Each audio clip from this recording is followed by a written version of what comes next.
जेना कि बुझै छियै एखन मूड़न और उपनयनके समय छै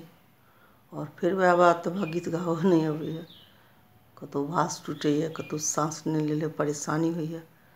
तऽ दू लाइन छोट सनके एकटा उपनयनके गीत ओ तऽ बनै छै उपनयनके समय छै तऽ।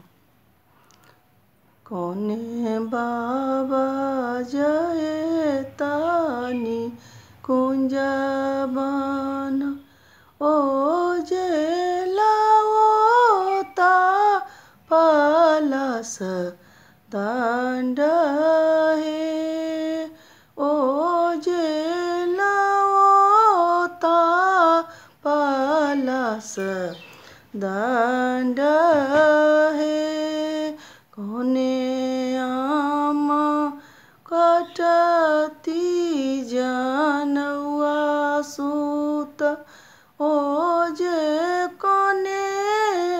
बरुआ ब्राह्मण होयता हे ओ जे कोने बरुआ ब्राह्मण होयता हे अपन बाबा जयतानि कुंजवन ओ जे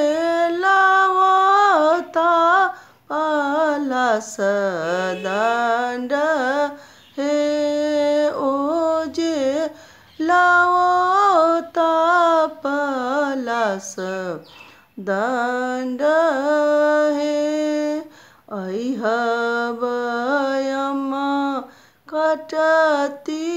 जनवा सूत ओ जे फला बरुआ ब्राह्मण होयता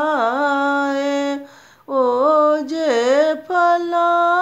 बरुआ ब्राह्मण होयता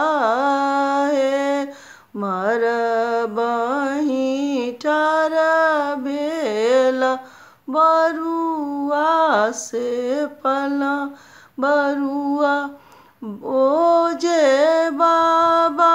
लाल जनवा दिया हे ओ जे चपियारा जनवा दिया हे कोने बाबा